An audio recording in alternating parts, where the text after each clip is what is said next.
God. سر یہ جو ابھی گستاخانہ فلم جان ٹیریزا نے بنائی کروڑوں مسلمانوں کے جذبات کو ٹھیس پہنچی، تو اس کے بارے میں آپ کی کیا رائے ہے؟ جرم ضعیفی کی سزا مرگ مفاجات. سمجھے؟ پہلے بھی ہوتا رہا.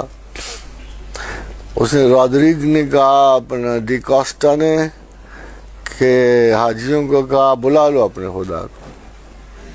کون ہے تمہارا خدا؟ بلاؤ اپنے رسول کو. اب تمہیں کوئی میرے ہاتھ سے چھڑا نہیں سکتا. موسیٰ بن نصیر کو رپورٹ ہوئی، اس نے طارق بن زیاد کو بھیجا. 12,000 مسلمانوں کے ساتھ اسپین فتح ہوا. اس گستاخی کی سزا 800 برس کی حکومت سے. دوسری مرتبہ کیا ہوا؟ ریجنالڈ کرک کے والی نے سلطان صلاح الدین کی ایک پھوپھیزاد بہن کو نیزہ مارا. اس نے کہا واہ محمد آ، یا محمد مدد کو آؤ. اس نے کہا محمد تو کیا، محمد کا خدا بھی تمہاری مدد کو نہیں پہنچ سکتا. صلاح الدین نے قسم کھائی، ہتین کی جنگ میں شکست کھائی. وہ بندہ پکڑا گیا، اسے اپنے ہاتھ سے قتل کیا.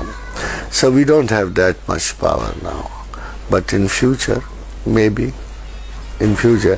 اور یہ بھی آپ کو بتا دوں کہ اسپین میں عیسائی پادری جو تھے، کرسچن پادری، ٹرین کر کے سوسائڈرز بھیجتے تھے جو گالیاں دیتے تھے پروفٹ کو، مگر مسلمان انہیں پکڑ کے بند کر دیتے تھے. 200 برس یہ سلسلہ چلتا رہا، تاکہ ان کے بڑے پوپ نے، ایک بڑا سمجھدار پوپ آیا، اس نے کہا کس قسم کی میڈنس ہے یہ، اس کو بند کرو اور مسلمانوں کو اشتعال نہ دو. But then Muslims were a power. اب جرم ضعیفی کی سزا مرگ مفاد. We don't have power. بس یہی کچھ ہو سکتا ہے.